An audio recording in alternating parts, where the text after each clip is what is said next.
Sounds good. Is good? Yeah, it's good. Sweet.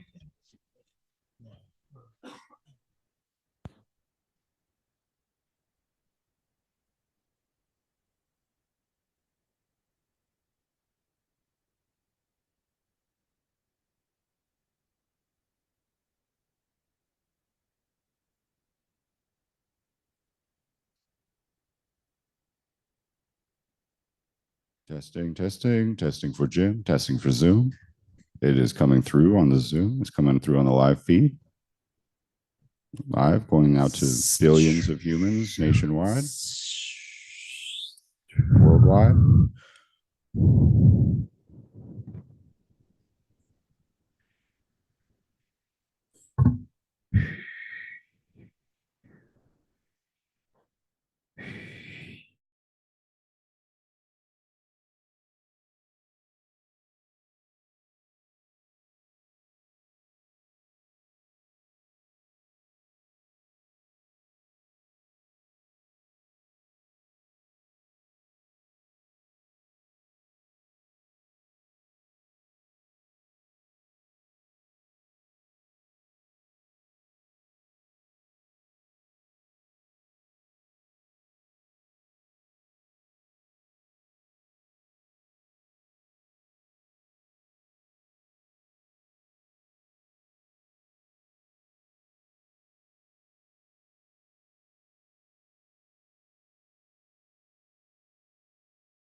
energy, with the music, and we are so grateful to be here. Thank you for being here. Let's give Hempstead a round of applause for being here today. Good morning, everyone. I am grateful to join my three fellow commissioners here in Hempstead, New York. I'm Dr. Charnel Hawkins, and I have the honor of serving as the chair of the New York State Community Commission on Reparations Remedies. And we are just honored to be here at today's public hearing at Hempstead High School. And so we are here in Hempstead, New York. So before we begin, let me just honor my colleagues next to me and give them an opportunity to welcome you and introduce themselves. You know, you got to start with royalty. I was going to say, yeah, we need to start over here yeah, to my right. Yeah. Well, good morning. My name is Dr. Ron Daniels. I'm president of the Institute of the Black World 21st Century and convener of the National African American Reparations Commission. Honored to be here on this Memorial weekend, actually, in Hempstead to be about the business of dealing with the critical issue of reparation remedies for our citizens here in the state of New York. In so doing, I'm sort of compelled to reflect upon Memorial Day, and one of the remedies that we probably need to look at, not probably, do need to look at, has to do with our soldiers. So on this day, I reflect on Medgar Evers, for example. Medgar Evers, who was the field secretary for the NAACP, went off and fought in the Second World War as a veteran, but he was shotgunned down in his driveway in Mississippi. But the other side of it is he was likely one of the GIs, as well as hundreds of thousands who never received GI Bill benefits as a discriminatory process, even while fighting for and defending this nation. So this is urgent work and important work. And I'm honored to serve with Chair Hawkins and all of the commissioners and Commissioner Hogue and all of you in this gross noble pursuit. Thank you. Thank you. Good morning, Hempstead. Commissioner Tim Hogues from Buffalo, New York. I serve as the president of the New York State Commission for Civil Service and the commissioner of the New York State Department of Civil Service. And I too am honored to be here today and to hear from you. Your testimonies, your written submissions are important and critical to the work that we do. And so I am excited to see so many ready and willing to become a part of this. And the one ask that I have of you is to make sure that you share what you hear today, to make sure that all of New Yorkers are aware of what's going on and have an opportunity to participate. So thank you, Chair. Thank you. Well, I am just grateful to be partnered. We are 3 of the 9 New York State commissioners that serve on this wonderful committee. You all gave your day jobs. I didn't give mine. I am honored to serve as, I have a new day job now. I'm honored to serve as the CEO of Daystar Kids in Rochester, New York, but formerly served as the CEO of the Urban League of Rochester. But once an Urban Leaguer, always an Urban League. And I know we've got some Long Island Urban League in the house today. So I see you. So glad that you're represented, but certainly grateful that you all came up here today to enjoy and participate and lend your voice to this public hearing. Our theme today is Truth Before Repair, Education, History, and the Work of Reparations. And we hope that you all will lend your voice to this theme. We are back in Long Island and Hempstead, and Hempstead holds a deep and often overlooked history connected to enslavement, Black resistance, and the building of New York State. While many people associate slavery in the South, enslaved Africans were present throughout Long Island as early as the 1600s. During the colonial period, Kings County, Queens, and Nassau County were home to large populations of enslaved Africans who labored on farms and homes, on docks, and in trades that helped build the region's economy. Hempstead itself has a long history of one of the oldest communities in New York State, and Black residents have been part of its foundation for generations. even while enduring exclusion, segregation, discrimination, and systemic disinvestment. Long Island also represents a powerful example of legacy of racial segregation in the North after World War II. Many African American families were denied equal access to home ownership, education, and economic opportunity throughout the state.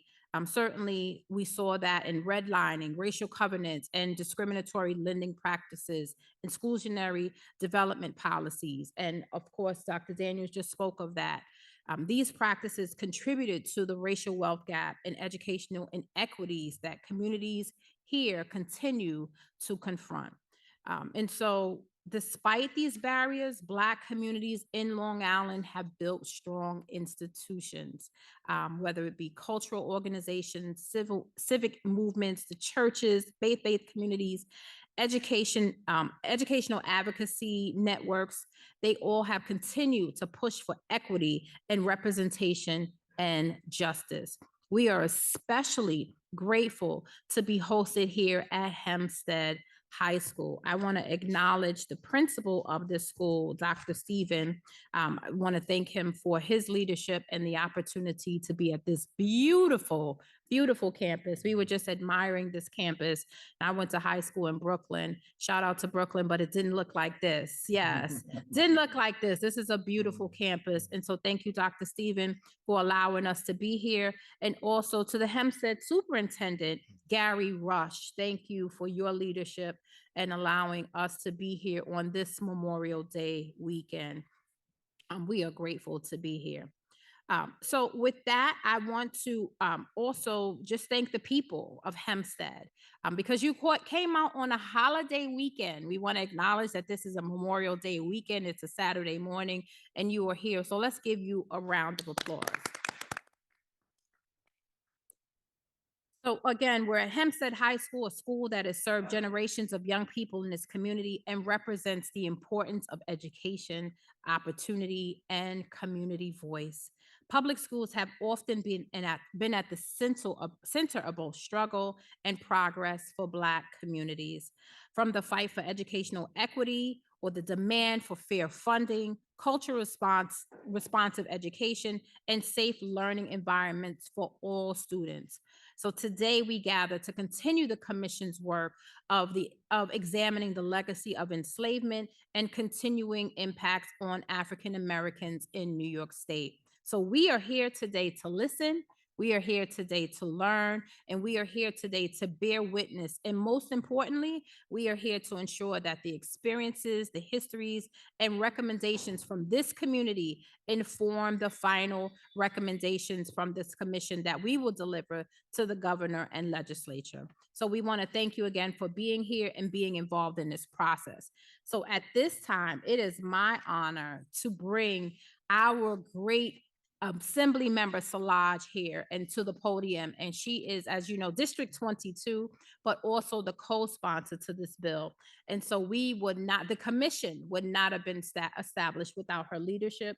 So we are grateful for her leadership today, and we want to honor her as she brings greetings and welcomes you all here today. So thank you. Let's give a big round of applause to Assembly Member Szilagyi. Greetings, everyone. Greetings. How exciting it is today to be able to come together as a community and really have conversations of ways that we can empower each other. So really today, I'm just honored to welcome each and every one of you to the work of the New York State Community Commission on Reparations Remedies. And for many of us, slavery is not a distant feeling. It's not another place, another time. You may think it is, and when we talk about Long Island, we know that its history is closer than we often want to acknowledge.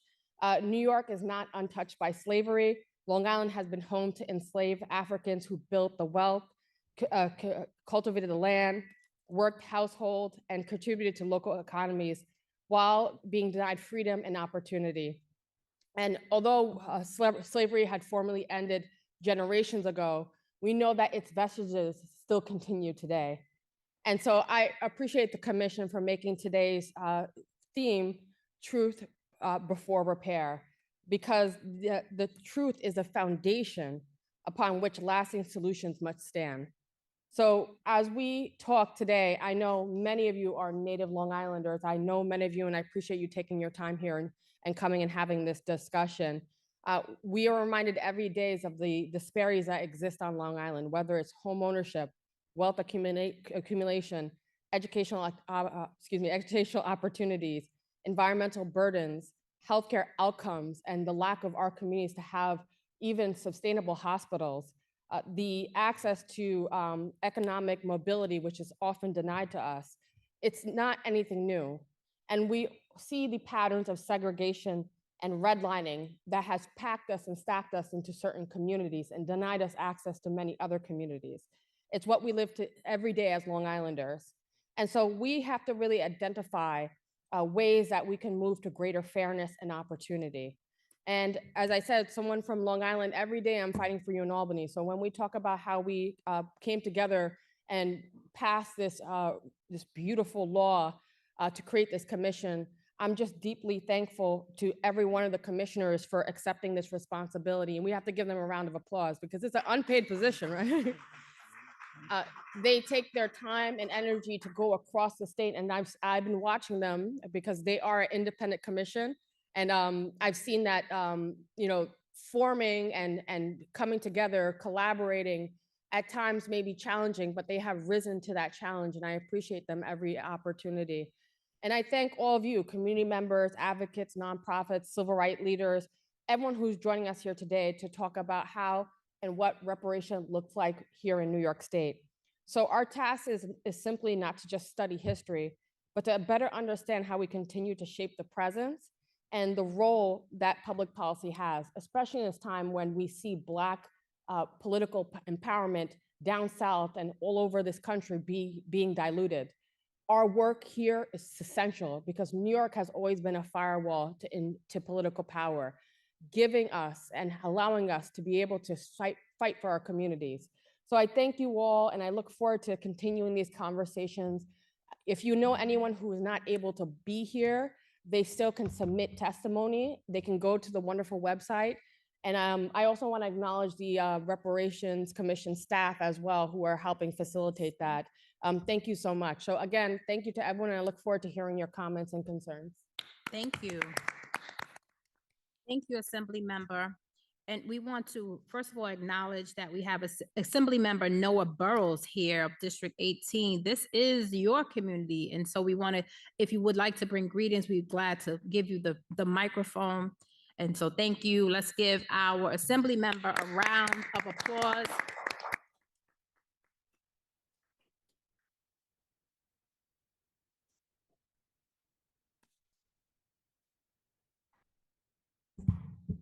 Thank you. Good morning. Is it still the morning? First, I want to give thanks to the superintendent of the Hempstead School District, Gary Rush, for allowing us to use the space.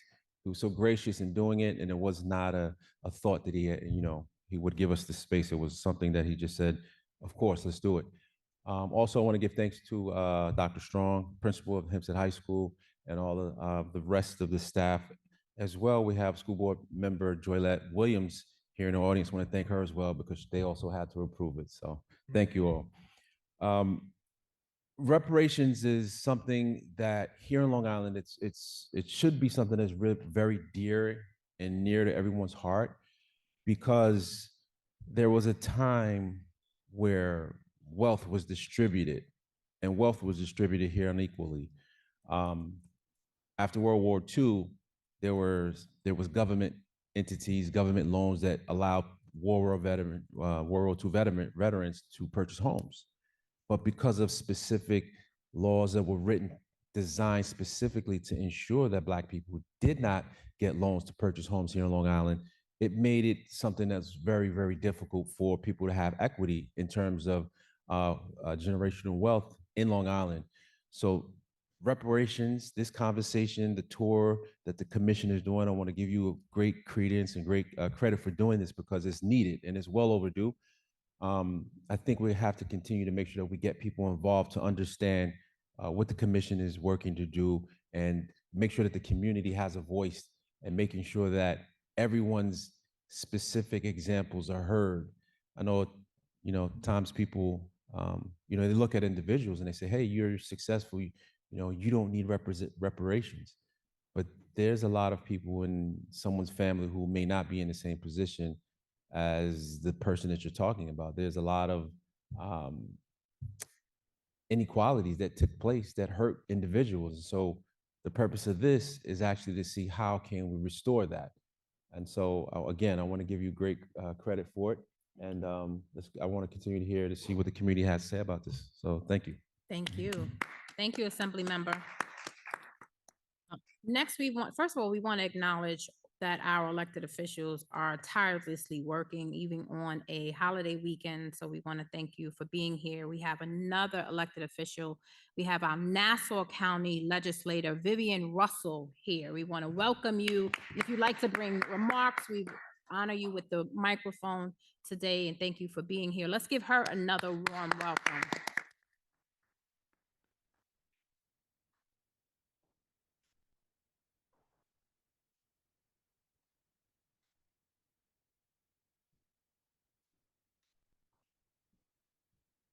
Good morning, everyone. Good morning. In this vein of my colleagues, Assemblywoman Salages and Assemblyman Burrows, I also want to thank the superintendent and the principal of Hempstead High School for opening the doors. The Hempstead community is one that rallies together and always abides in what is best for the community. So I wanted to thank them for that. And thank you to this commission.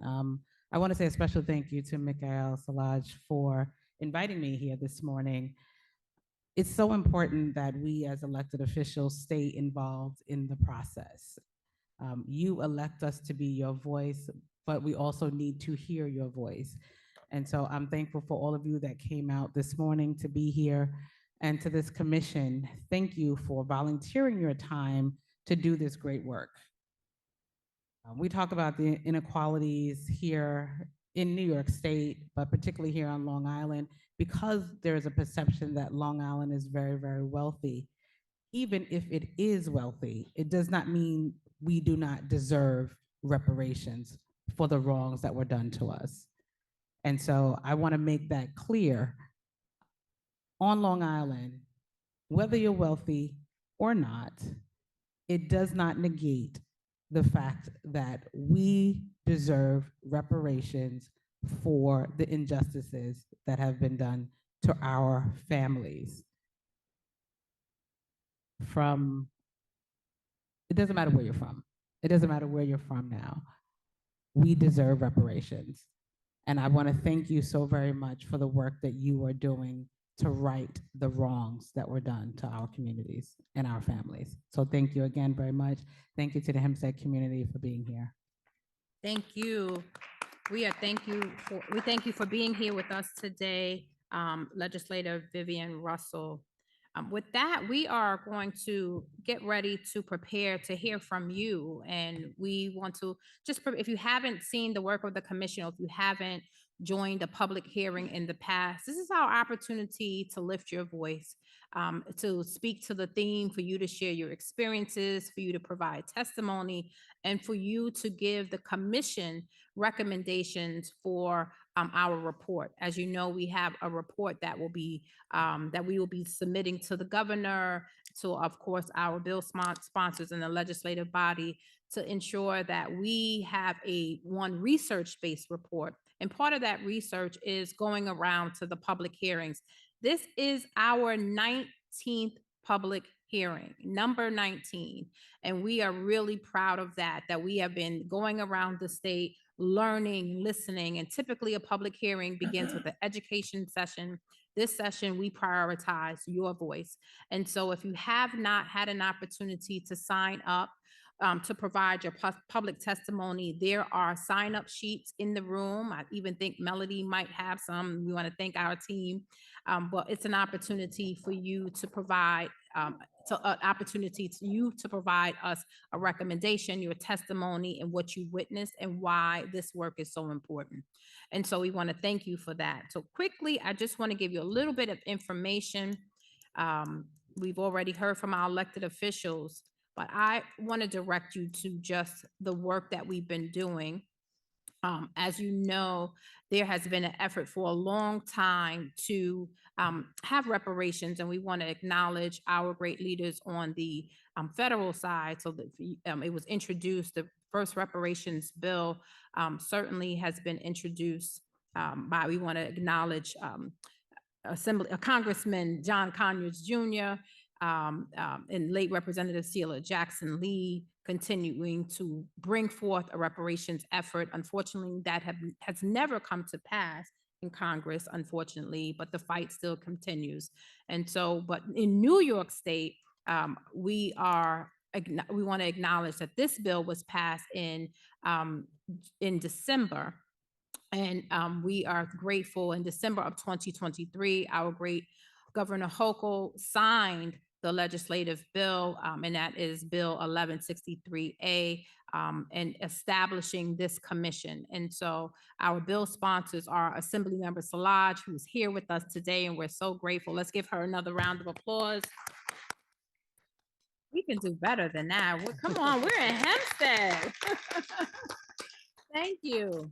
And also Senator James Sanders Jr., who is not here with us today, of the 10th District, but let's give him a round of applause for establishing the bill. And so I just want to quickly remind you what our task is. And our task is to examine the legacy of slavery, subsequent discrimination against people of African descent, and the impact of the forces that are still existing today. We also are putting together a report, you've heard me mention it already, that will have recommendations of the appropriate actions to remedy these long-standing inequities that we are seeing right now. And so we look forward to providing that final report to the temporary president of the Senate, of course, the governor, the Speaker of the Assembly, the minority leaders of the Senate and Assembly. And we plan to do that soon. So I'm looking forward to next steps. If you want to see this bill, you can go to, I think we have a couple copies here, but you can certainly go to our website, and our website is ny.gov/reparations. And you can see the 19 other public hearings. You can also learn about our business meetings, and I'll share a little bit about that really quickly. And then you can see just the work that we've been doing around the state. Here are our core mandates. I'm not going to read them all to you because this time we want to prioritize your voice. But we have been getting these going around, having public hearings. In fact, our next public hearing is next Saturday. We will be at the National Urban League's Conference Center. That is a brand new, beautiful building built for the community in Harlem, New York. And so we will be there next Saturday. But I want to share that these are the commissioners. I want to acknowledge that there are 9 commissioners. 3 of us are represented today, but there are 9 are represented on the screen.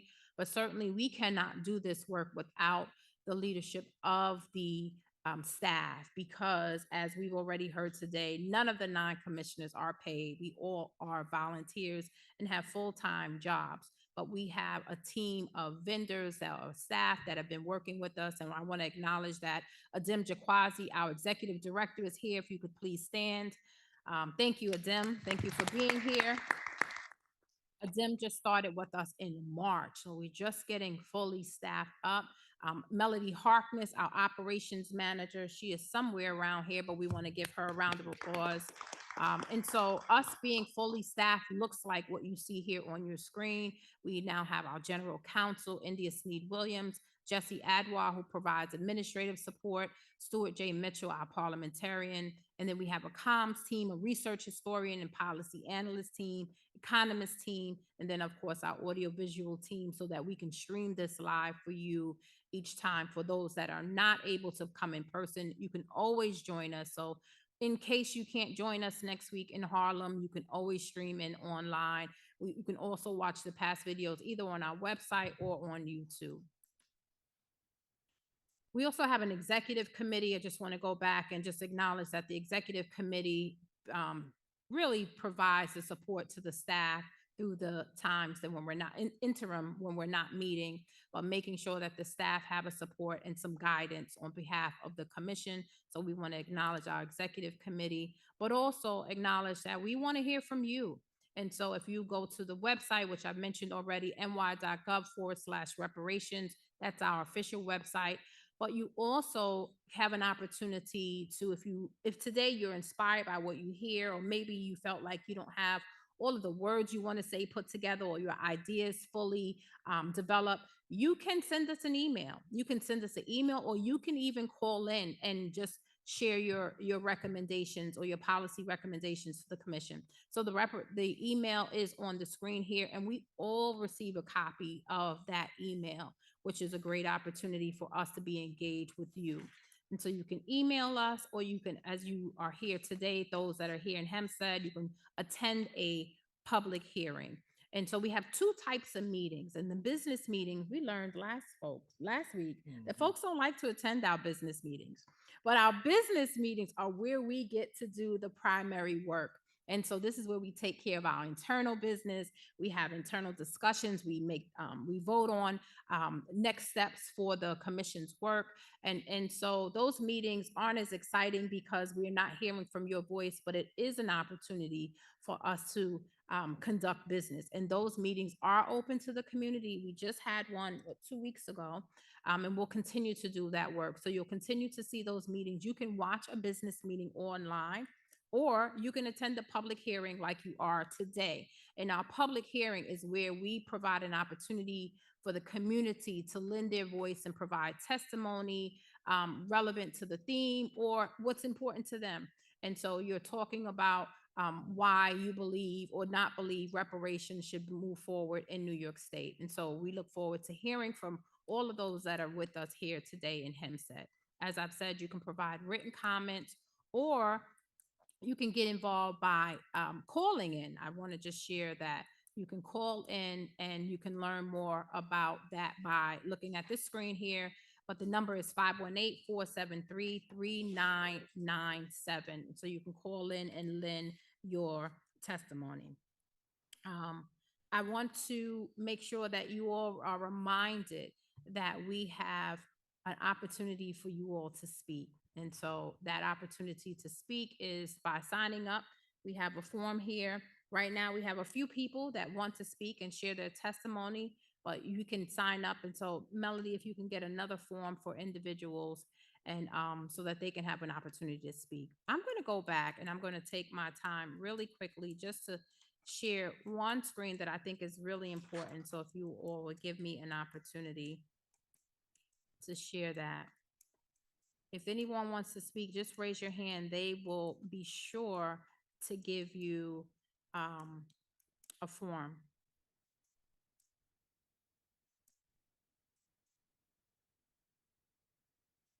So one of the things that I wanted to share, because many people, and I mentioned this earlier in my remarks, is that they just don't understand why New York State has a commission, and didn't understand that New York had an active role in slavery. And most people don't know that there was a live slave market at the foot of Wall Street in 1711. And most people don't know that, nor do they understand that. And we think it's important that people know that New York had a very active role in slavery.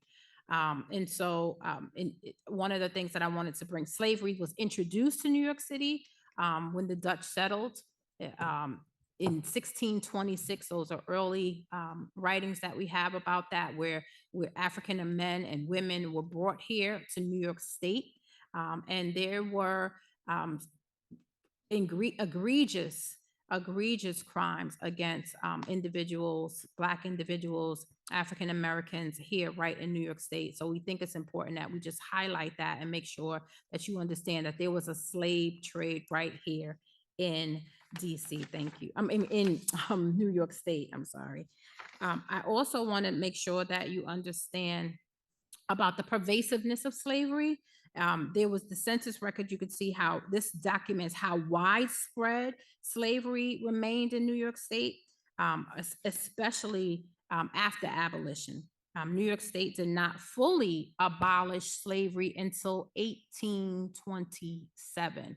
As you remember, I said that there was a live slave trade here in 1711. New York did not abolish slavery until 1827. So it reflects New York State's complicity in systems like slavery. And then we had the well-known 3/5 clause. And so New York was certainly involved. I also want to share this vision right here, this image. It certainly contrasts the brutality of slavery and the hope of freedom, of education and fair wages and home ownership. This was the vision that Black individuals had, and the promises that were never fully realized. And so the work of reparations is certainly about repairing, having remedies, and certainly what are our next action steps here in New York State. So we thought it was important to mention that before we move forward with your public statements. So with that, I will make room for public comments. So what we'll do is we'll ask you to come to the microphone. There are two microphones here. And when I call your name, you'll come to the microphone and you'll have 3 minutes to provide public statements. So the first. So also, I'm sorry, Chair. So if you have mobility issues, you can just raise your hand and we will get the microphone to you. So Thank you. don't worry. So Divine Prince is first, and the next person after that is Brooke. So if you will begin to come to the microphone.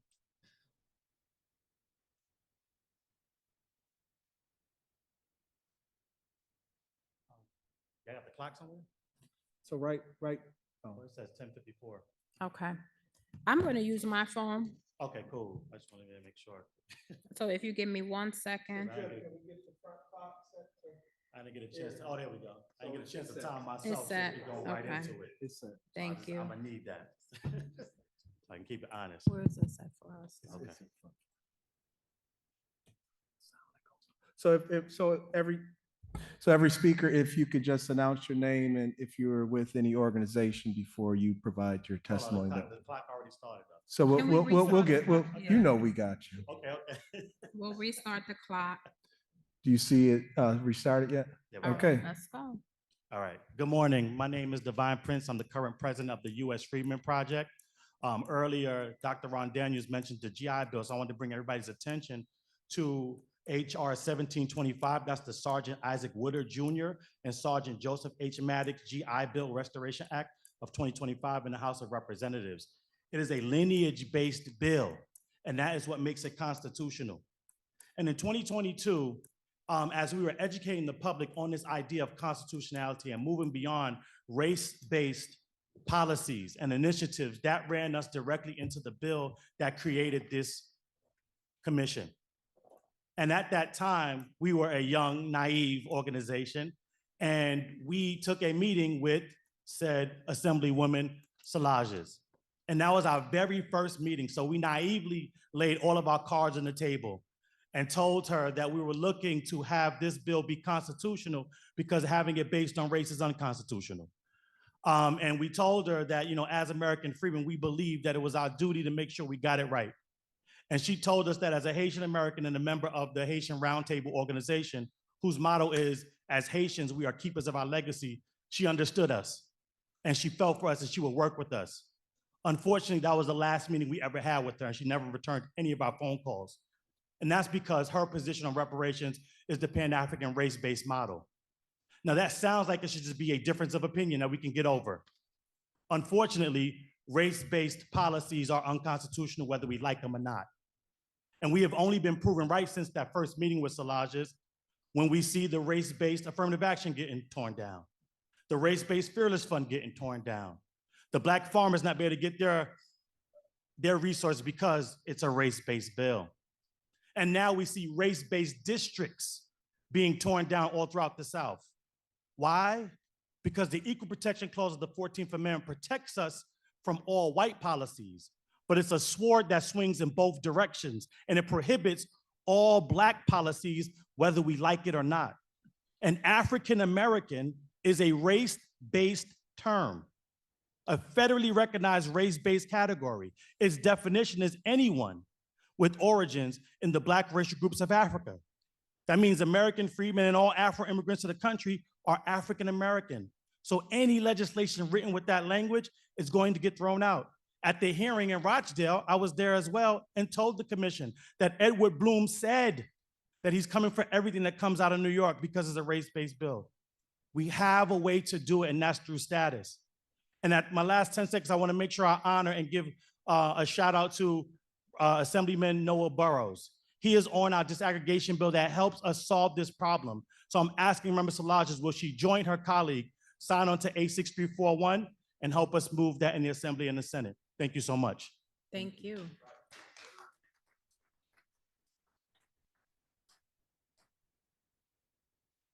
Next, we have Brooke. After Brooke, I'm sorry, is, okay, if someone can help Brooke. And next we have, after Brooke is Muhammad. Or I think it's Aubrey Muhammad. I'm sorry, I'm having a challenge reading your first name. Okay, that's good. Okay. All right. And that so could you work. can go ahead and come to this microphone. You'll be after Brooke.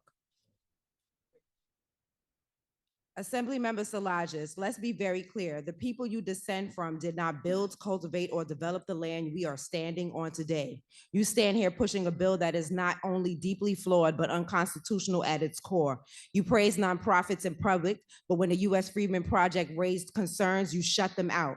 You didn't want to hear their comments. You didn't want to hear their warnings. And you certainly didn't want to hear anything about constitutional issues baked into this legislation.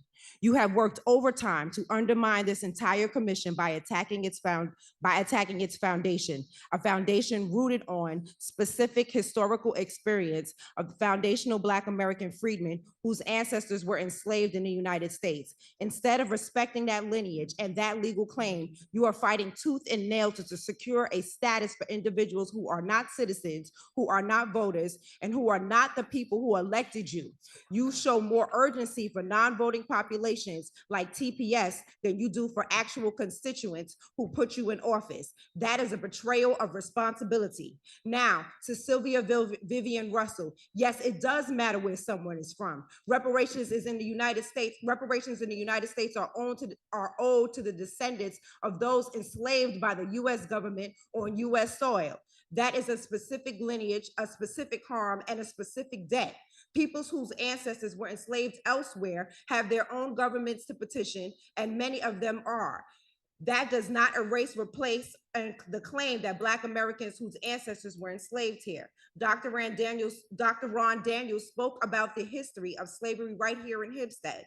That history belonged to the people whose families lived it, the people whose ancestors were enslaved, emancipated, and then systematically oppressed in this country. Salages, your family was not part of that history. The people who were are the ones whose lineage forms the basis of this Constitution, this claim, and this fight.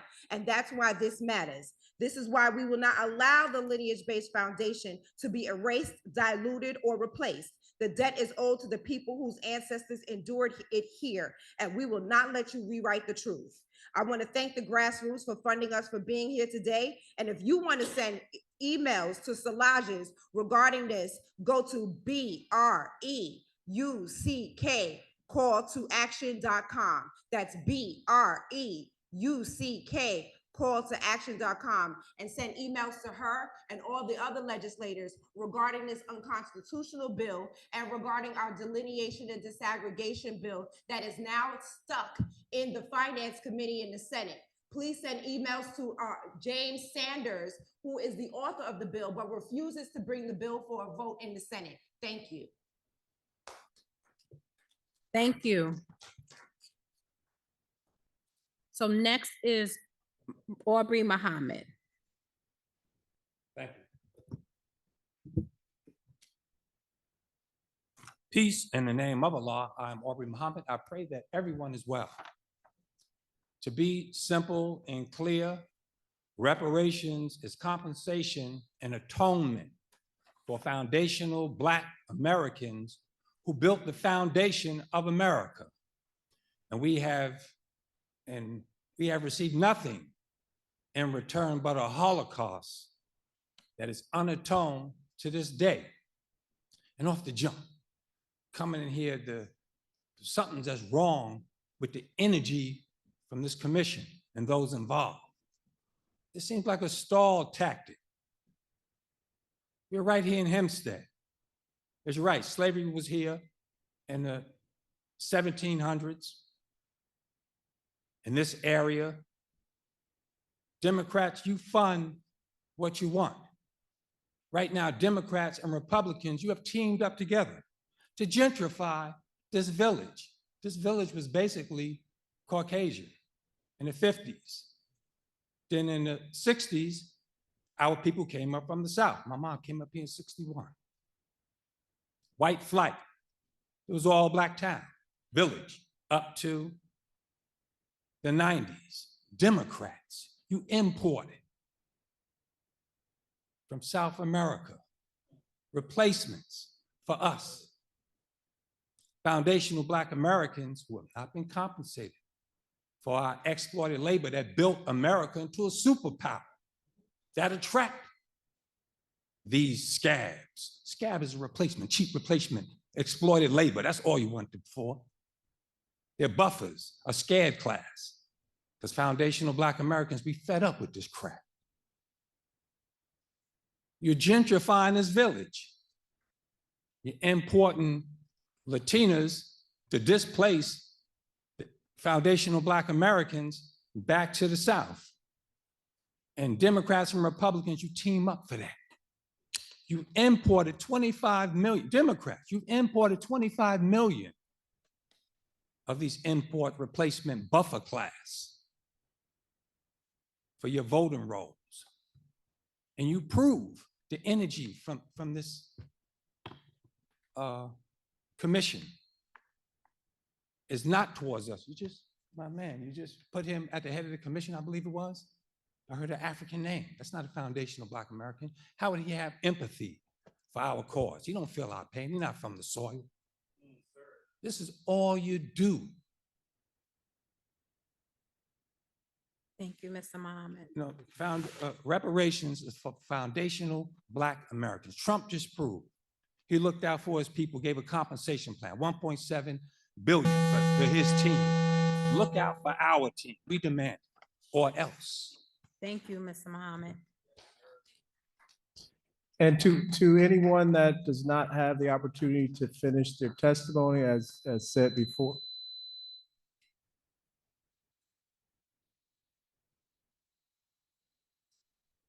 As we mentioned before, you can submit your complete testimony to either the website or you can call in to deliver it orally. And that number is 518-473-3997.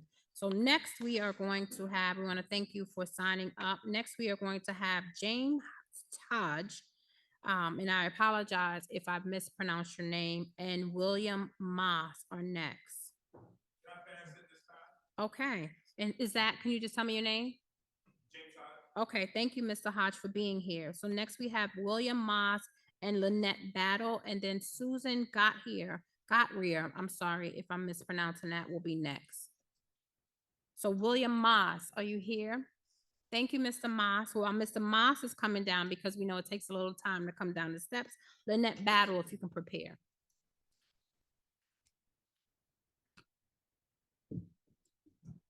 Good morning, everyone. My name is William King Moss III. I am an educator by trade. I'm also the founder of Black Long Island on Facebook with 50,000+ members. I come here today to ask that these things be taken into consideration for the reparations movement here in New York. Number one is hiring of public school teachers and administrators. As you know, the public schools have been the civil rights foreground and battleground in this country. That war is not over. Some battles have been won and some battles have yet to be won. We have integrated school children. We do not have integrated school jobs. Here in New York State, 15% of the 733 school districts have all white faculties. That is still modern day segregation when it comes to public school employment. Black people are being kept out of many school districts throughout the state, and that needs to be addressed. There is a bill on the floor called the HOPE Act, hiring outstanding professionals in education. That is an equal opportunity bill. No, it's not a DEI bill. It's just leveling the playing field. That needs to come to pass. We certainly also need state laws for felonies against police officers specifically who do harm to people on the streets. If people are tethered, they're in handcuffs, they're sometimes passed out and being beat up, that's not self-defense. Those police officers need to be in jail themselves for doing those kinds of things to our people. There needs to be a similar track like 18B for people who have issues of civil rights. They're victims of discrimination. They should be able to get subsidized attorneys for their cases. There needs to be a fund just for that, so that individuals who we know are being harmed within our society, specifically by race, have an avenue to get the legal support that they need to have a fair chance at winning cases. These are just 3 of the many things that I think should be at the table. I will leave my information with you. I have plenty of more ideas than that, but in the interest of time, I'll leave it there.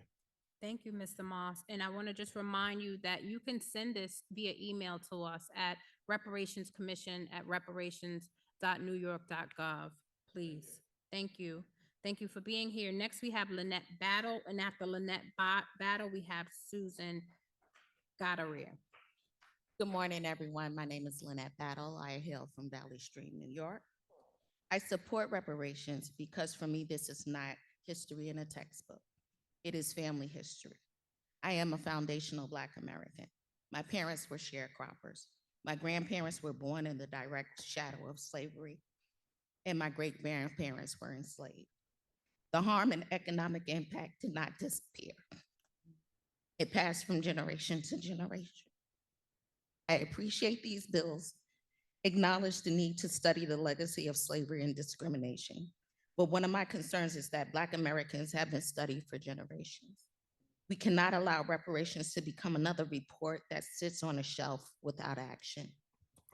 My thoughts and recommendations are direct financial compensation for descendants of enslaved Africans in the United States, housing, land ownership, and property restoration programs, tuition-free education and student debt relief, grants and investment funds for Black-owned businesses and community development, healthcare and mental health investments for impacted communities, and funding for genealogy, truth-telling, and preservation of our family histories. I also believe the bills need strong accountability, clear eligibility requirements for descendants, and a firm commitment to implementation, not just recommendations. The wording of these bills also matter. Language should be intentional and specific. Terms like historically disadvantaged or broad minority language can dilute the unique harm done to descendants of enslaved Africans in the United States.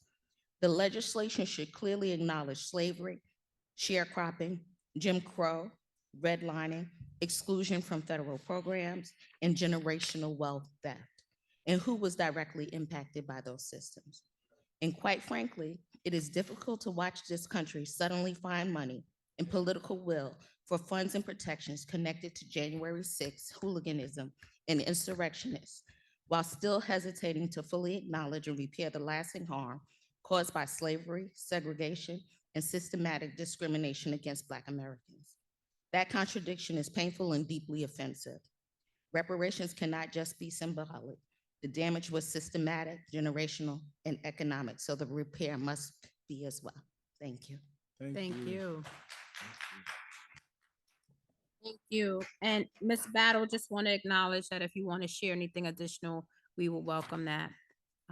So next we have Susan. Susan, please help me with your last name, and I apologize. Yeah, hi, Susan Goddard. If you take out the H, you'll be fine. Thank you. Good morning. My name is Susan Goddard. I'm the director of the Nassau County, New York Civil Liberties Union. This testimony is submitted on behalf of the New York Civil Liberties Union's Racial Justice Center. The NYCLU has 8 offices across the state with over 90,000 member donors. The Racial Justice Center was created in 2023 as the continuation of the NYCLU's longstanding commitment to achieving an anti-racist New York. I'm here to support the commission fulfilling its full legal mandate as written in Senate Bill 1163A and Assembly Bill 7691. The law as written and adopted by the New York State Legislature is clear and the mandate is broad. This legislation explicitly requires a study of the legacy of slavery and its ongoing harms to all people of African descent in New York State. The statute was intentionally written broadly to capture the full spectrum of slavery-based harms and subsequent discrimination. A comprehensive and broad framework allows the commission to build a robust evidentiary record of the full range of harms caused by government-sponsored discrimination, such as redlining, exclusionary zoning, and inequitable public investment. These government policies have affected Black New Yorkers regardless of lineage. Excluding a subset of Black Americans would leave a significant portion of documented racial injustice completely unexamined. We strongly urge the commission to commit to its full mandate and resist pressure to narrow its scope, because a thorough and inclusive process honors the breadth of experiences shaped by slavery and the centuries of subsequent discrimination that followed. Thank you. Thank you. We are grateful for your comments. At this time, we're going to prepare to take a 6-minute break so that we can have our online participants join us. If there are any other individuals that want to provide public comment that are here, first of all, thank you for being here. We are in Hempstead, New York at Hempstead High School. But if there are others in the audience that want to provide public comment, you're welcome to sign up. And so we're going to prepare to take a break unless my colleagues to my right or left want to say something before we go to break.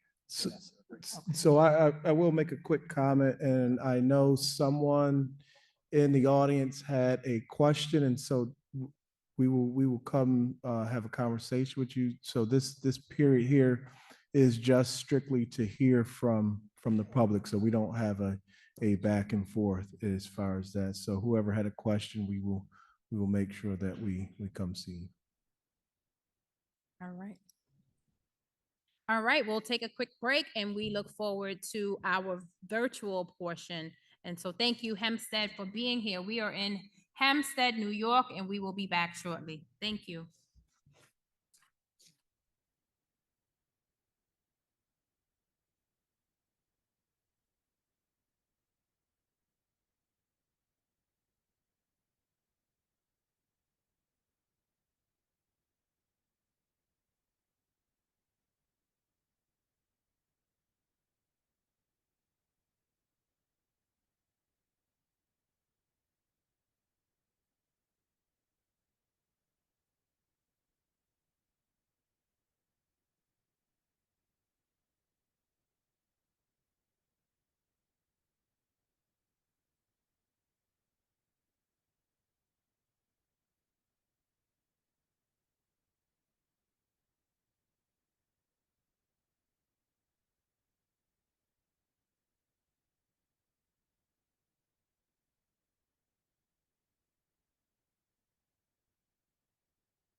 Here. Yep. Okay. We go. Did someone just, oh, they just turned the camera off, right? Or is that us? That. That was me. I screwed up. Yep. Oh, it's coming in as a virtual camera.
Juan, it's good to be in Hempstead, New York. We are at Hempstead High School. We are grateful to the superintendent, Gary Rush, and also Dr. Steven for their leadership and allowing us to be at this great school today.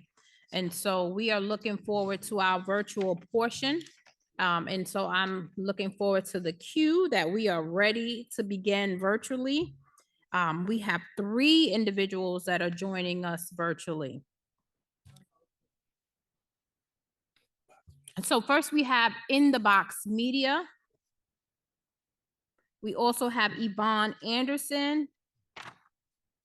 And we have Kurt Joseph. So those 3 individuals are joining us online. You will go in that order. So In the Box Media, Yvonne Anderson and Kurt Joseph, we are ready for you. And we are ready for our technology folks to get them on the screen. While we're waiting, I want to acknowledge that we also have Kiana Hobdy. She is the president of the North Shore NAACP. She is here with us in the house. And so thank you for being here.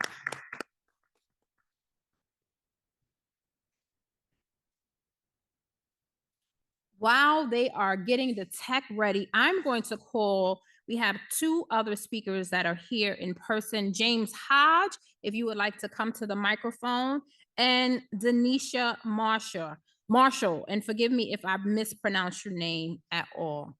You can come to the microphone and prepare your remarks. Thank you. Thank you. Mr. Hall, you have 3 minutes. Hodge, I'm sorry. thank you. Good morning, Commission, Assembly, Salages, Noah Burrows, members of the community. My name is James Hodge, and I stand before you today as a community advocate right here in Long Island. I want to thank the Commission for creating the space. The theme of today's hearing is Truth Before Repair, Education, History, and Work of Reparations. We're here today to put truth on the record because for generations, our communities have felt the compounding systematic weight of educational underfunding and economic exclusion. But truth without a mandate for an action is just a history lesson. We are here for repair. When we talk about education and history, we have to look at a structural reality. Historical inequities in state education funding have created deep generational resource gaps in Black neighborhoods, Black and brown, Black neighborhoods. Well, I'm sorry. I'm gonna stop. That's just okay. to say, I said nothing about when you spoke, brother.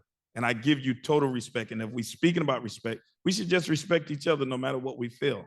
That's it, brother. I respect you totally, and I hear you, and I agree a lot with what you're saying. And I just respect you. And I'm just asking for the same respect. Okay, if we could. That means we we're could please ancestors stop. together, brother. We could please I'm stop. sorry. We're going to restart your time, and we're going to give you the opportunity to speak. And we've always tried to maintain a peaceful, respectful environment. If we can honor that today while we're in Hempstead. So, sir, Mr. Hodge, if you can go ahead and start. Okay. Go ahead. Well, I'll just finish wherever I was, but I give respect because I look to demand respect as Continue I on, always Mr. Hodge. Go taught ahead. for many years, karate students to give respect. Respect is number one. So again, as I say, and I'll get back to where I was, but the core argument of, when we talk about education and history, we have to look at the structural reality. Historical inequities in state education funding have created generational resource gaps in Black neighborhoods and our communities. We see in our schools, we see it in our infrastructure, and we see it in our local economics. Too often, when the conversation turns to reparations, we hear cries to say it's not feasible or the funding isn't there. Yet, we consistently see government systems find the political will and billions of dollars overnight to fund sudden corporate bailouts, political crisis, or enforcement priorities. The issue has never been the lack of resources. It has always been the lack of political will. It is time for New York State to show the same urgency as they are for systematic justice that it does for political convenience. To ensure this historic effort moves beyond research and into real-world transformation, I want to formally place 3 critical questions on the record for this commission to address.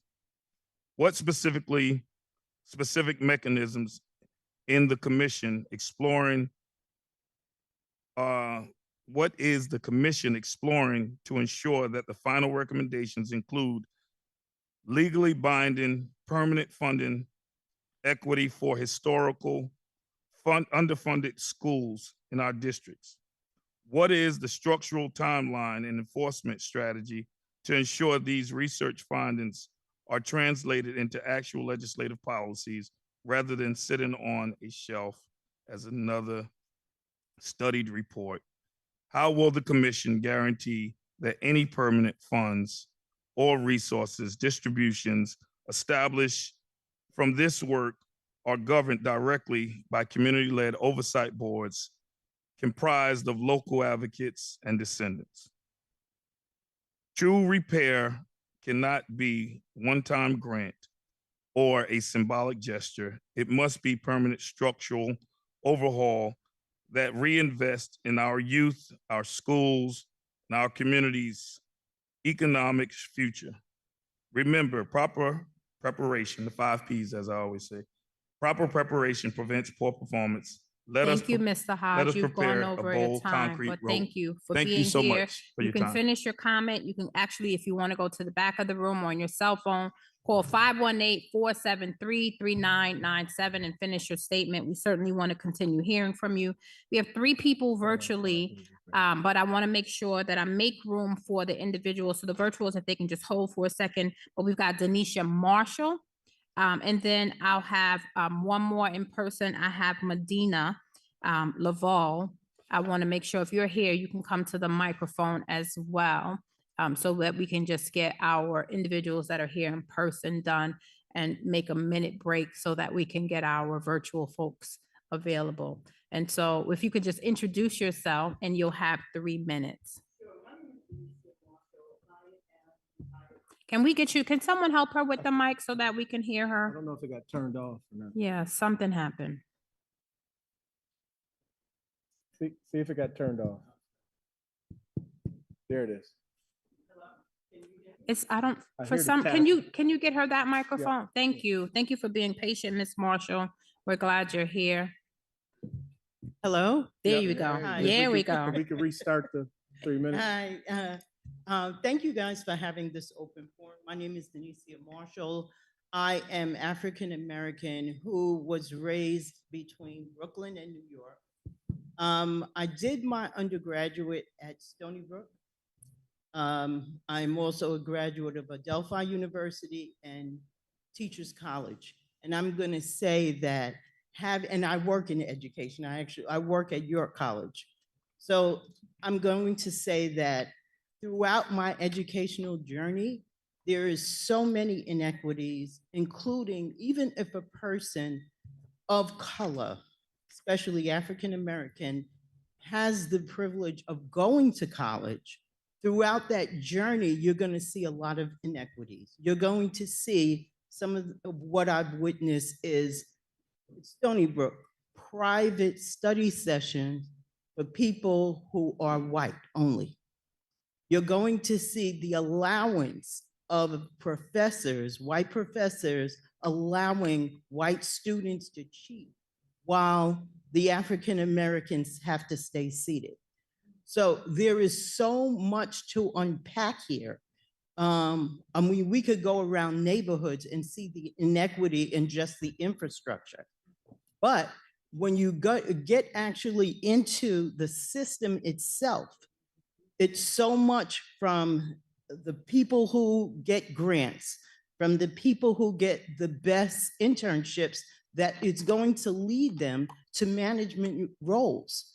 All of that is institutional racism that has been built into the system that we need to dismantle so that everyone has a fair opportunity. Thank you. Thank you. Thank you, Ms. Marshall. Ms. Marshall, if you want to send any links or anything, you can send it to the commission. The website is on the screen, Reparations Commission. You can email it to us at reparationsny.gov. Thank you very much for being here. One more person in that's in person. I think it's Medina Laval. If I pronounce your name incorrectly, I apologize. You'll just state your name before you speak, and then we'll prepare for our folks online. For those that are here in person, for those that are watching online, we are at Hempstead High School in Hempstead, New York. We are excited to be here. And so we are taking public testimony in person and online. And if you're interested in providing testimony, you can do so by emailing.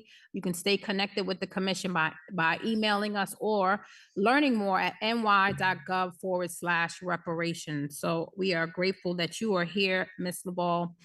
Thank you. You have 3 minutes. Thank you. Good morning. Afternoon, everyone. It's still morning. Okay, good. My name is Medina Lawal. Lawal, thank you. I pronounce Val, but it's Thank you. Wal. So I am a resident of Elmont. I'm a business owner in Elmont. I am a first generation here in America with my kids, and I am making a first of everything, a first of being able to speak up for people like me and people that paved the way for us to be here. So in support of the bill and for the team today, Truth Before Repair, Education, History, and the work of reparations, we can only be better when we acknowledge and respect each other, not as what we look like, but as who we are from within. So when the system categorically dismisses your existence as a being by what you look like, by what you wear, by what you say or how you say it, it makes it impossible for individuals or people collectively to grow. Even the community, society, the state, the nation cannot grow. So in view of that, I would say that I myself have been a victim of discrimination, of being dismissed and not being taken seriously, even when I make it known that I am serious and I'm in a position that I want to make change. So for this to actually take effect and for us to see for us to see this bill come to fruition, we must tackle it from now. Meaning there still is ongoing slavery or discrimination, what we call now neo-slavery, neo-discrimination, or systemic slavery. It hasn't ended. We are living it now. As a construction women business owner, I live it every day, from the agencies that try to stop me from earning my pennies. It's not so much, we're only asking for, let us contribute, let us participate, but still they stifle the living day out of you. They make it impossible for you to prosper. It has to come to an end. And this is how we do it. So we implore the states, the assemblywomen, all lawmakers, and ourselves to all be at the forefront, speak out and participate in our communities. Reparations, yes, it should happen, but it starts with correcting the system. Thank you for being here. We appreciate you. Next, we will hear from our virtual speakers. Oh, we have one more. I'm sorry. I apologize. If you could introduce yourself and allow me to reset the timer. All right. Thank you. Sorry, I filled out the sheet late. My name is Kiana Beria Anderson. I'm a Hempstead resident, and I'm thankful to the commission for coming back to Long Island. I'm glad that there are more people in the audience this time. Especially thank you to listening to the residents like myself who live in the region where I affectionately like to call the Alabama of the North. I like to call my home the Alabama of the North jokingly because Long Island's connection, involvement, in history and America's greatest sin is not a story of the past, but the present. We've had the pleasure of being the home to civil rights leaders like Emily Moore, Vera Moore, and the late great Hazel Dukes.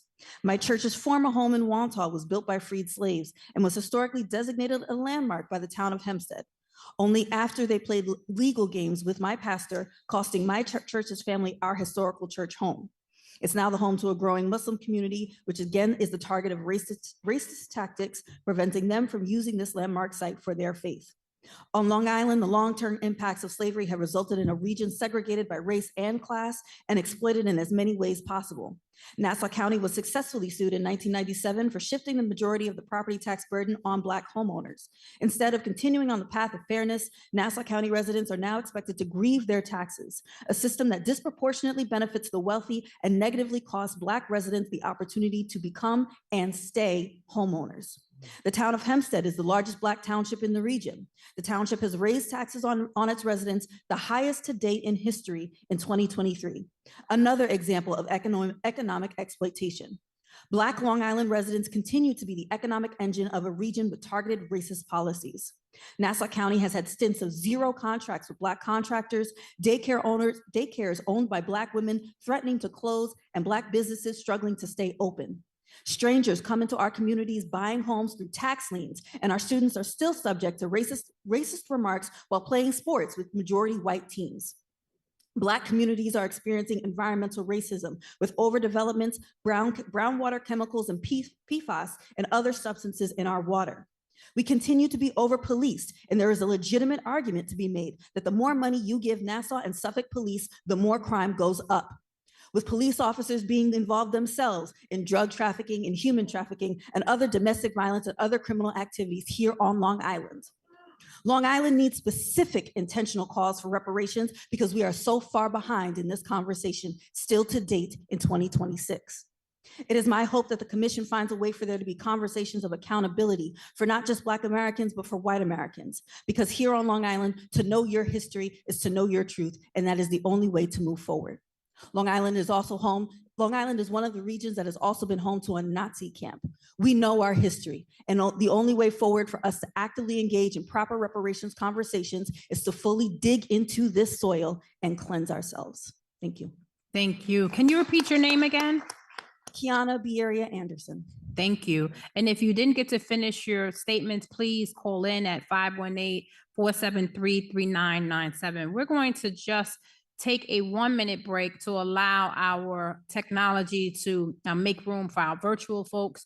But I want to acknowledge again, for those that are watching online, that we are in Hempstead, New York. Hempstead, make some noise, because we are here on a holiday weekend on a Saturday. You all have come out. We want to thank our bill co-sponsor, Assemblymember Szilagyi. Thank you for being here, and thank you to her team for helping to put this event together. We are grateful for the turnout on this holiday weekend. And so if we'll take another short break so that we can prepare for our virtual partners on this conversation today. Thank you, Hempstead. We are excited to continue hearing your voice.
Hello, good morning.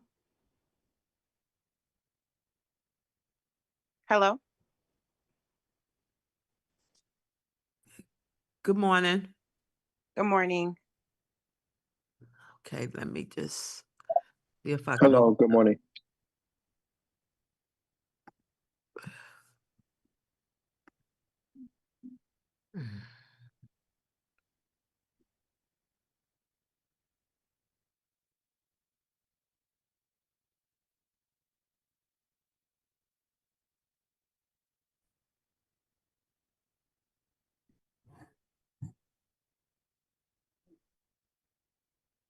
Commissioner Hogs, do you want to join us? Are you here?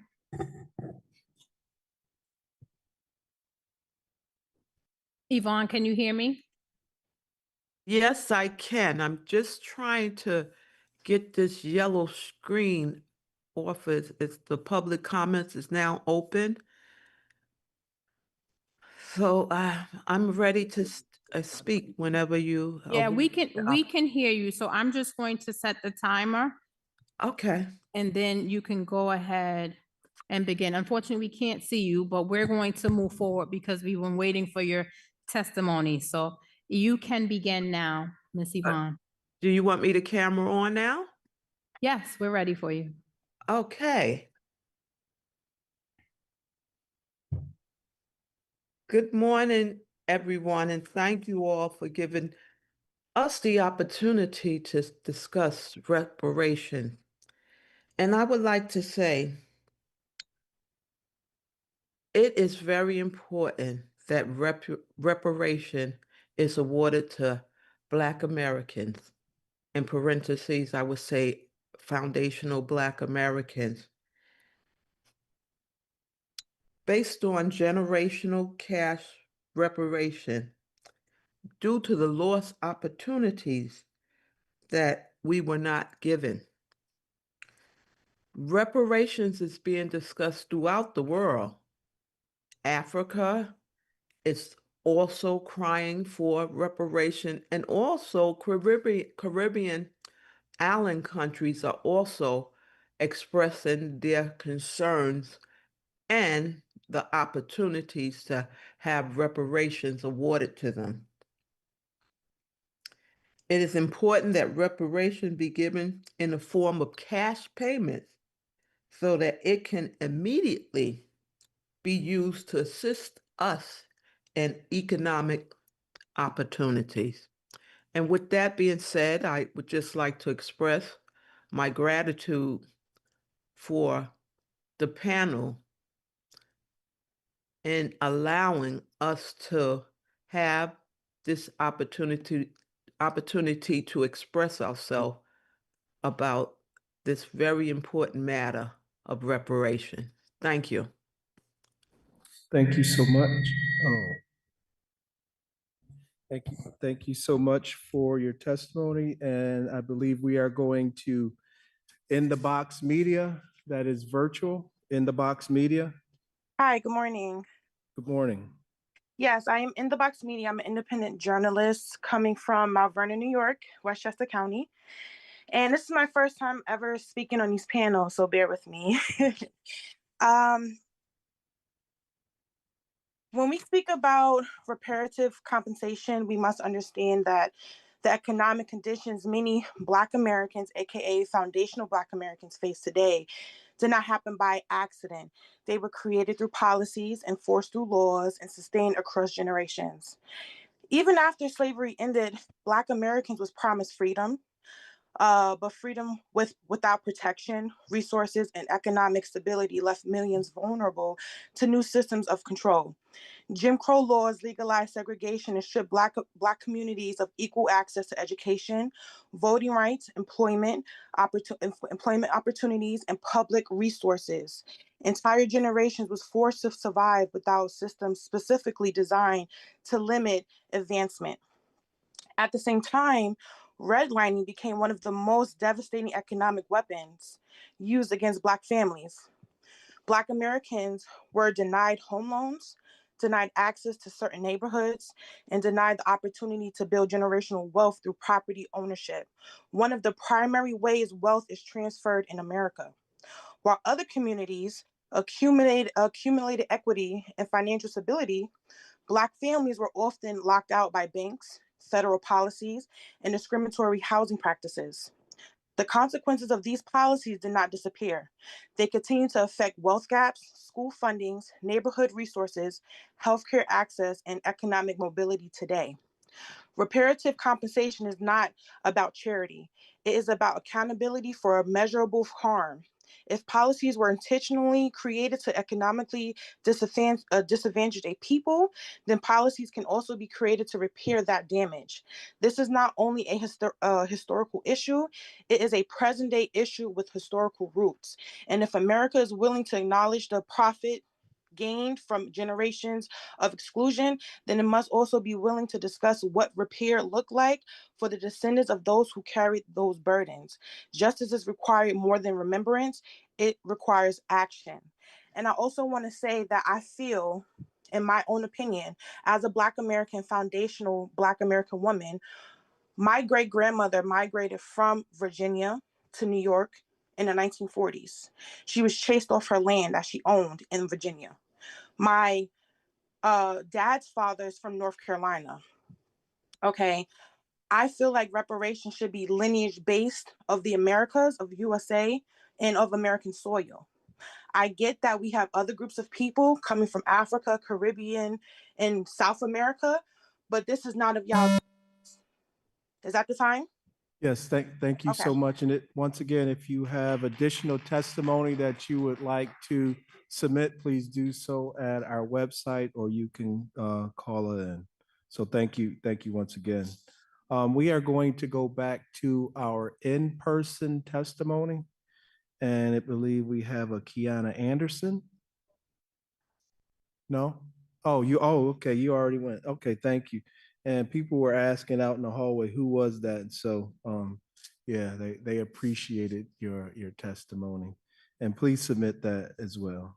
I think we have a George Reyes. Right, yep, you could take the. And then after George, there is Lisa Ortiz.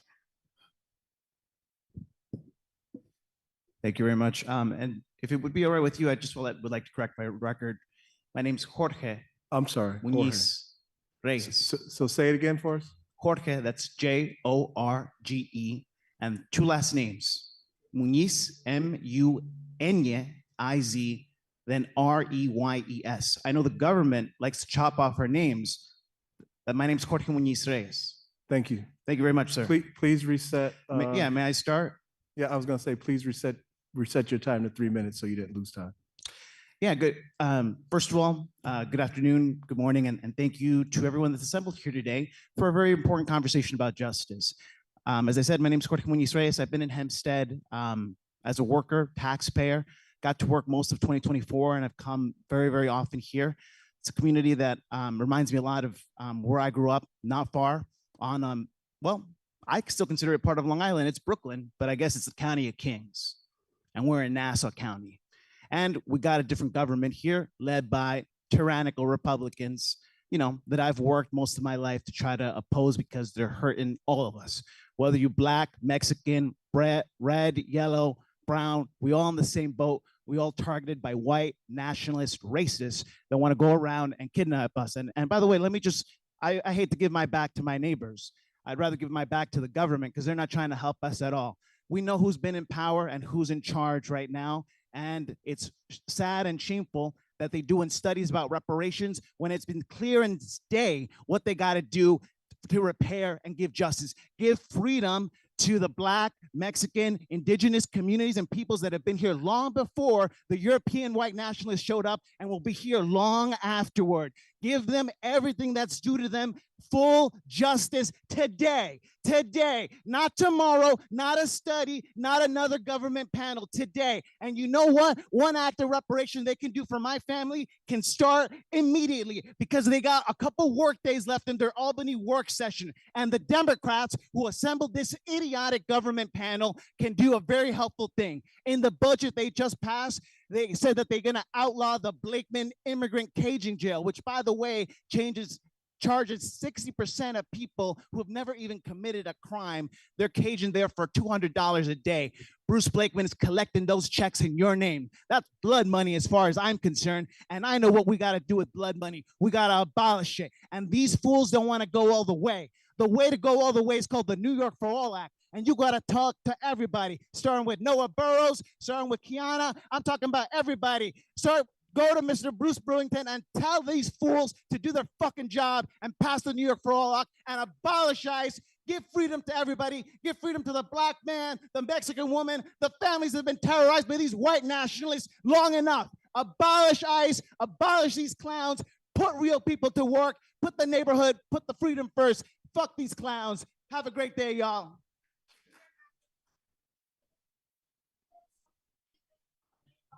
So thank you.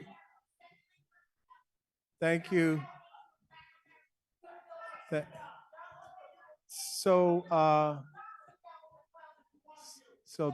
Thank you.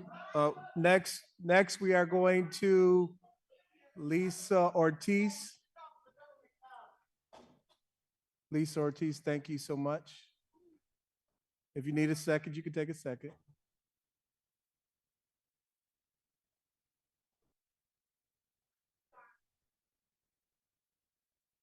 I understand, Brooke. Wondering if this mic is now okay to speak on after that, but good morning. My name is Lisa Ortiz. I am a longtime resident of Long Island. I live in Lakeview. And I'm also an advocate in my community. I came here today to just share a little of my thoughts. On March 25th, 2026, the United Nations General Assembly voted officially to recognize the transatlantic slave trade and the enslavement of Africans as the gravest crime against humanity. Not to our surprise, the United States has voted against this, which is another prime example as to why I believe it is important. It was important for me to be here today and support the Commission's effort to pass and ensure that Black Americans receive their overdue fair compensation via reparations. Today, we are living through the aftermath of injustices that have plagued people of color. Here on Long Island, we have some of the most segregated communities. We pay high taxes, and our schools typically do not have the proper funding to support the needs of students they serve. When the idea of regionalization was introduced, there was pushback. Another example of the consistent attempt to prevent equity across all communities, populations, and give access to the same opportunities as privileged white Americans. The predominantly Black communities on Long Island exist as a result of redlining. Communities like Rockville Center force Black homeowners out of their homes, tearing down their homes, and push them into communities like Lakeview, Hempstead, and Roosevelt. Hempstead is an example of redlining in the fact that there is West Hempstead, predominantly white, South Hempstead, predominantly white, and the village of Hempstead, which, excuse me, my screen moved, which is a predominantly Black community. Local governments have cooperated and have a cooperated attempt to keep white communities as white as possible, limiting the access to create wealth through property equity at the same rate as white communities. A current example would be compared to what we see happening right now today in Levittown, a community that has at one time written into deeds that properties could not be sold to Black homeowners, to Black people. Under the umbrella of the United States of America, the United States of America, here in New York State and in Hempstead, we need reparations and we need them now. Thank you for your time. Thank you so much. So there are new individuals that just came in, and we appreciate you joining us. And I'm extremely excited that they are bringing our young people in with them to be able to hear and to partake in history and as a part of this discussion. And so we have our operations person bringing us a few more sign-in sheets. So if you just got here and you're just joining us and you want an opportunity to provide public testimony, please sign up and we will make sure we get you.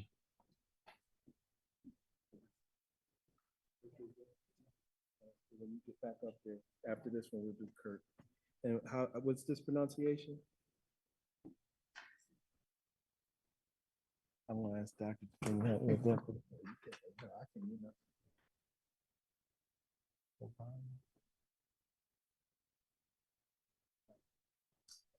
So I'm going to spell it, and I apologize. It looks like it's A, B, maybe Ioudy, and then last name is O.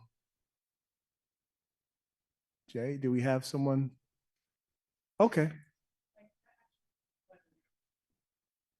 Oh, so so Melody, if we're ready for our virtual individual, it looks like Kurt Joseph.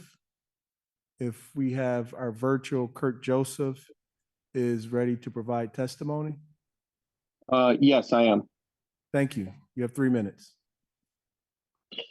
So I just wanted to start by saying that I'm hearing a lot of comments previously before me stating that,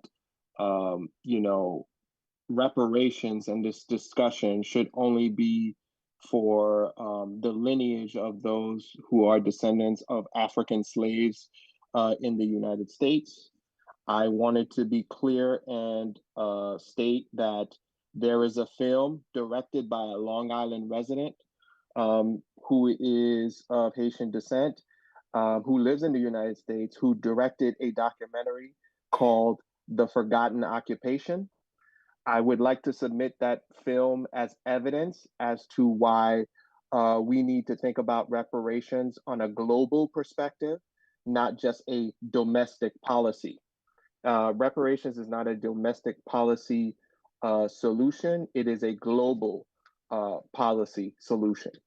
And as such, I want to state that the film that is produced by Roxane Gay and directed by Alan Martin explains the US occupation from 1914 to 1935. And you can watch that film as evidence as to why reparations should not be limited just to African slaves that started coming to the United States in 1619. So as you watch that film, I just want all of you to be reminded that whether it's Haitians, Jamaicans, or Africans in Brazil or Honduras or Argentina, or maybe even Mexico, reparations is not just for African Americans in the United States. It is for the entire diaspora. So I just wanted to be clear on that. And at this point, I will yield my time. Thank you. Thank you very much. We're waiting for the next person to come and testify. And again, the appeal is for people to be respectful of different points of view. People do have different points of view and they ought to be respected. And one of the things we always ask for in terms of these hearings. So I know there are 1 or 2 more names that we want to get in, and then I think Commissioner Hogan, I may want to have some comments. I certainly do before we conclude. Just very, very impressed with people coming out on a holiday weekend to have this conversation, which speaks to the urgency and the priority that reparations has in the minds of many, and the appeals that have been made for others to join in the discussion. Commissioner. So thank you for that. And we have 2 more speakers that have just joined us. We have Charlene Jackson and Caprice Rhines in that order. So if you would like to come to the microphone right here, and you'll have 3 minutes to provide your testimony. If you could just state your name and if you're with any organization, that would be great. Good morning. My name is Charlene Jackson. I am the eldest daughter of Albert Jackson and Rebecca Marable, and I have 3 sisters, Carla Regina Jackson, Kayla Ramona Jackson, and Claudia Rochelle Jackson, affectionately known as Shelley. My parents were high school sweethearts. And my father grew up in a place called Sutherland, Virginia, and his parents were Pauline and Lonnie Mack Jackson. And my mother grew up in a place called Elmo, Virginia, and her parents were Estelle and Peter Marable. I was born in a place called Danville, Virginia, whose claim to fame is that they were the first Confederate capital of the United States. And I know that because when I went to visit one summer, I stayed in a hotel and they had a little plaque by the lamppost. And all of my grandparents were farmers. And until age 14, I would spend my summers in Elmo and Sutherland, Virginia, working on farms that my grandparents owned. And their grandparents were sharecroppers and their grandparents were slaves. And how do I know this? Because back in 2006, my Aunt Sandra, who's my father's sister, she hosted a family reunion and she brought out these maps from the 1800s. And it showed the Marable plantation and the Jackson plantation abutting one another. And I am proud to say that my sisters and I still own some of those ancestral lands. And when my children would go to visit my grandparents' home, I would tell them, I have 3 children, by the way.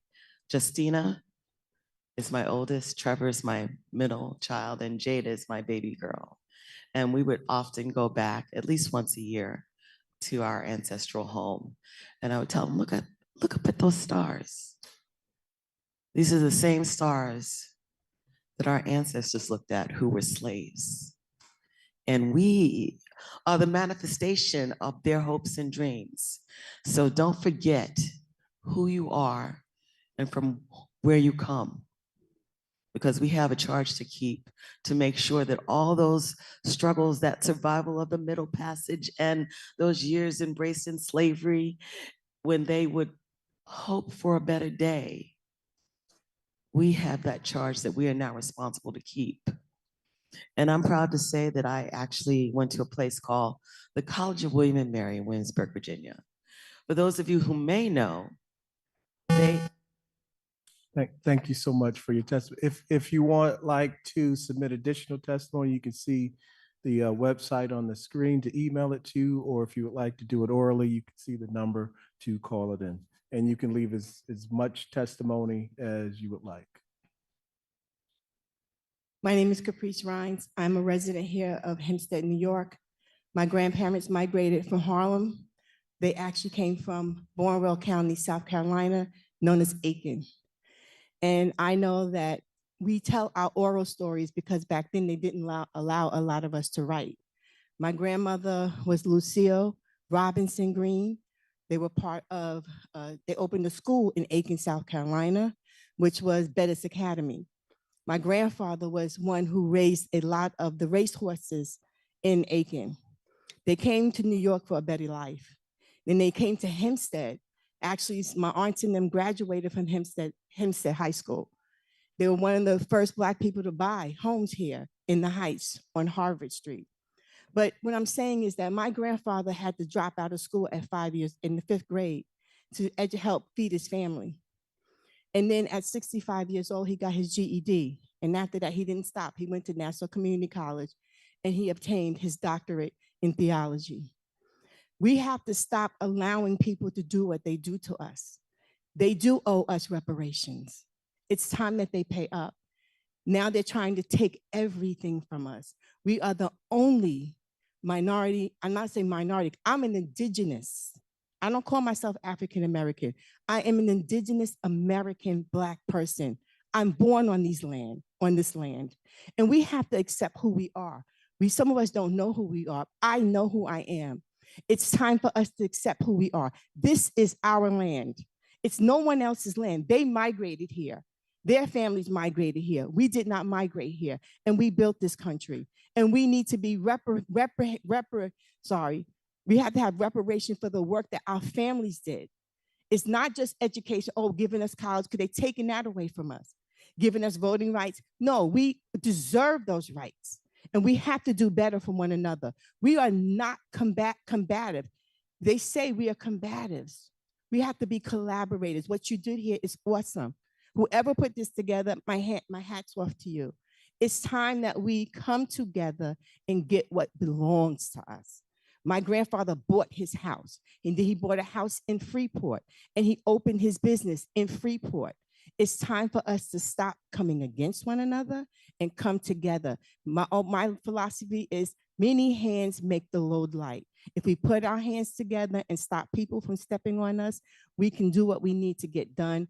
We need reparations. I need them for my grandchildren to pass it forward. It says a righteous man leaves a legacy for his children. And I want to be that righteous man and woman who can do that for our children. We deserve it. It's our right in this country.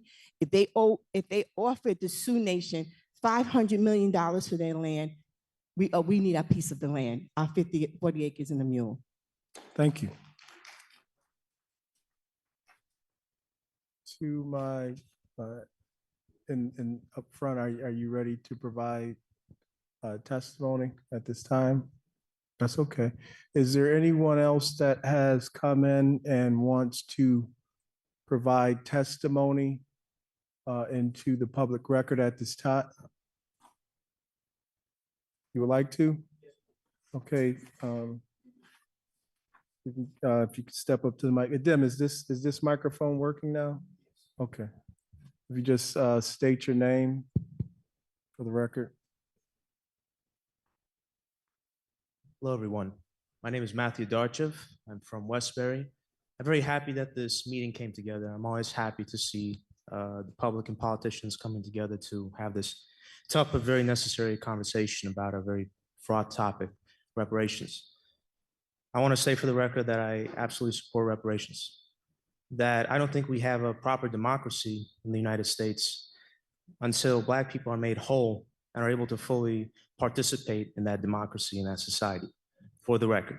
Now, for the New York State Assembly, I want to add a little piece of information that I think is necessary for how we enact reparations in the state. We needn't forget, because the topic today is education, we needn't forget that, yes, there are all these slave plantations in the South, but who was issuing the loans to build the plantations? Who was servicing the ships? Who was doing all of that? It was financial industries up here in the North. It was banks like JP Morgan Chase. Some reparations opponents, they say, oh, you Black people, that was in 1830. That was a long time ago, right? It's all over. Well, I mentioned 1830 because that's the year JP Morgan Chase took 12,500 slaves as collateral on a loan for the slave plantations that they were funding. And JP Morgan Chase is still around. Not in the beautiful balmy South, but right here in the industrial egalitarian North on Manhattan Island. And I think that if we're gonna have a reparations program, they've got to take a haircut. They've got to fund the program. They were complicit in it. They should fund it. Thank you. And if you can give me your last name and the correct spelling so I can put it down. We should just fill out one of the sheets. Fill out one of the Adarachev, A-D-A-R-I-C-H-E-V.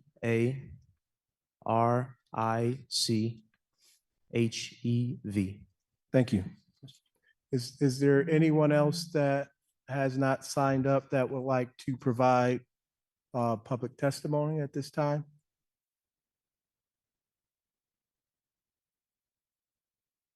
All right, so I will, so we do thank each and every one of you for, So we do thank each and every one of you for coming out today on a Saturday at Hempstead High School and providing rich comments and suggestions for us as we continue to do our work.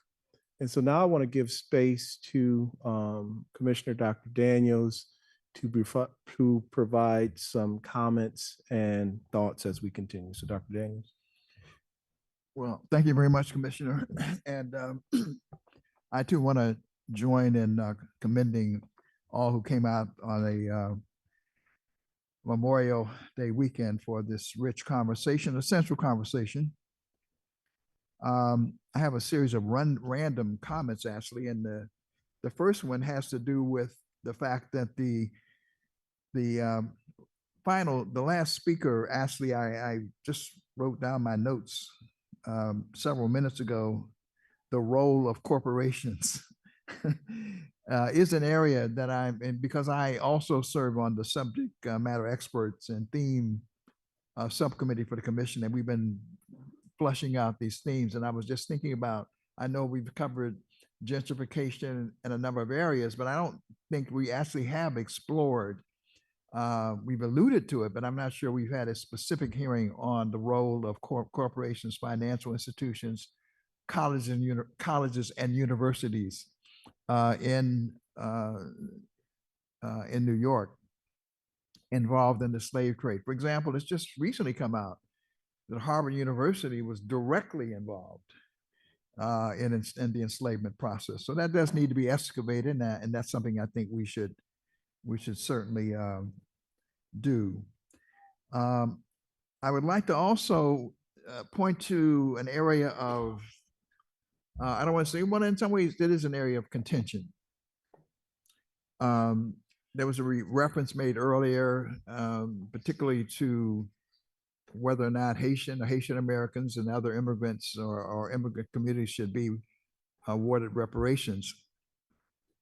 And we have heard a great deal from our foundational Black Americans who have come and presented their position. I think I'm a foundational Black American by definition.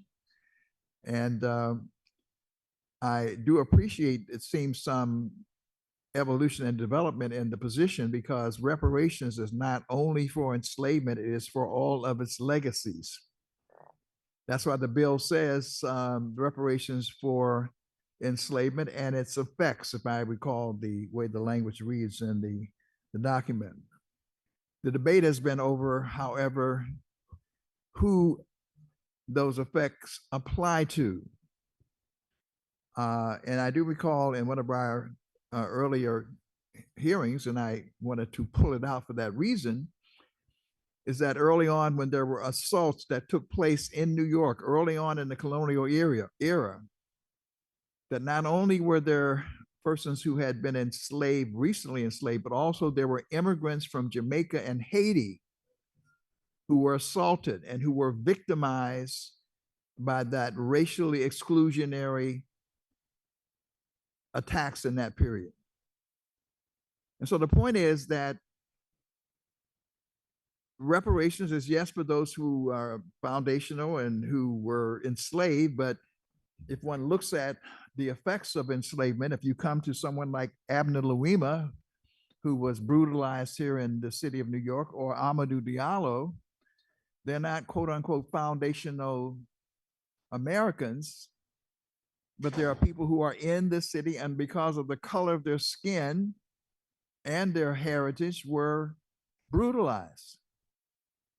And people who were affected by redlining or other racially exclusionary policies are impacted. And so it's a kind of a false dichotomy to sort of have this debate between who and when, I mean, between the who. And so therefore, I really, really wanted to also commend the American Civil Liberties Union. The position that they outlined today was a comprehensive position. And they talked about the language being intentionally laid out so that nothing is left on the table. At one level, one would raise the question, well, why would we leave anything on the table in terms of the racially exclusionary policies that have affected we as Black people, foundational Americans, people of African descent, however you want to define it? To me, these are relatively synonymous terms. And so Shirley Chisholm, Harry Belafonte, Kwame Ture, the Shirley Chisholm in particular, and Harry Belafonte, who took up residency in the state of New York. The point is, I do not believe we should be denying any of these people or their sons and daughters reparations. So I just wanted to make that, to make note of that. But I also, again, wanted to reference the American Civil Liberties Union, because we also appreciate the fact that at almost every public hearing you have come and you have contributed testimony that is different. I can recall the testimony on Staten Island that was presented. Almost every time the American Civil Liberties are doing serious study and are bringing different positions, different studied aspects. So that is not to say that others haven't, but certainly there are certain positions that have been well stated and well documented and well presented. We're looking for a diversity of ideas that can be presented. And the American Civil Liberties Union, in my opinion, has been very, very good at doing that. The final thing I'd like to say is there was reference made early on. Let me just say on the question of legality and whether or not which terms will or will not be accepted. First of all, we should not delude ourselves. The fact of the matter is the content and the composition of the judiciary matters, and who sits on the Supreme Court or the appellate division or the district division impacts how things are interpreted. So in what was in one era, the discriminatory effect or disparate impact, we said if it looked like a duck, walked like a duck, and sounded like a duck, it was a duck. Didn't matter about the intentionality of it. That was one court.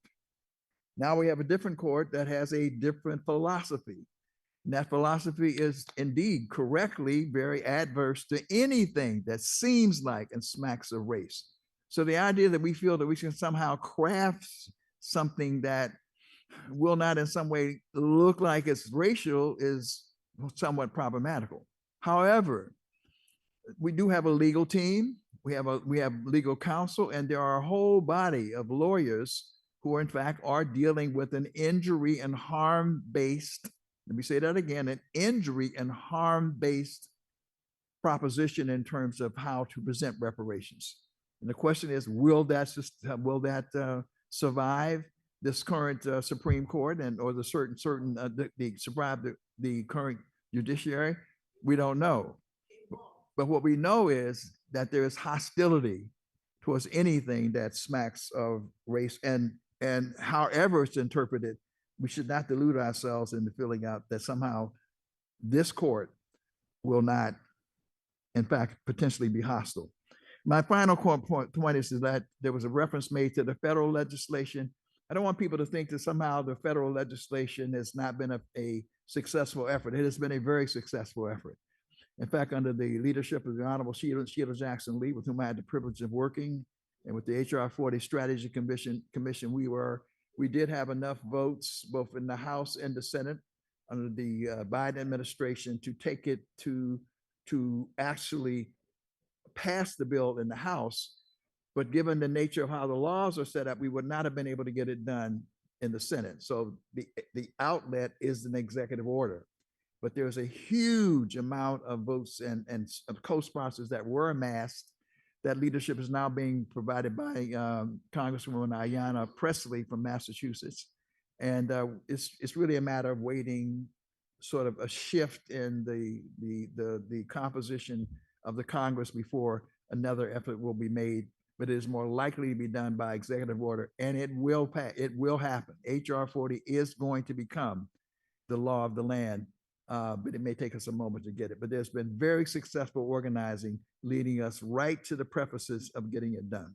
So I just wanted to offer those observations, Commissioner Hogue, just in terms of having heard the very outstanding testimony of diverse points of view, all of which I think are worthy of consideration and deliberation by this body. So thank you so much, Dr. Daniels, so thank you, Dr. Daniels, So thank you, Dr. Daniels, for your life's work and service to this, and your service and what you bring to the commission. Also want to give a wonderful round of applause to all of our participants that have taken place today. And we can't stress this enough, this rich conversation that has taken place. And so we know that This is a topic, a movement that people are excited and passionate about, but we appreciate how we conduct ourselves. And so for those of you that are watching, you may not have been able to see this restorative moment. And so there was some back and forth that took place earlier, but the brothers got together, shook hands, and agreed to move forward, whether they agreed to disagree or not. And so that is what we appreciate about our community and how we move forward in this aspect. And so there is not so our public hearings is really not a forum for questions and answers and retorts and that type of stuff.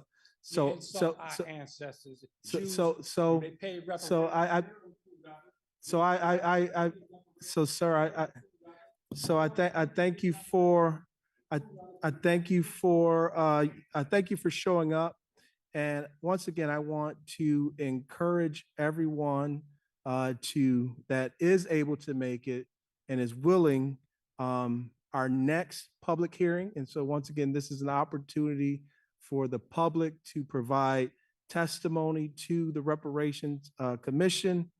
And we are really looking for recommendations as well as a historical standpoint of lived experience, but we're really looking for recommendations to our commission so that we can include it and it can help guide us in the work that we do. So that next public hearing is next week, May 30th, from 12 noon to 4 p.m.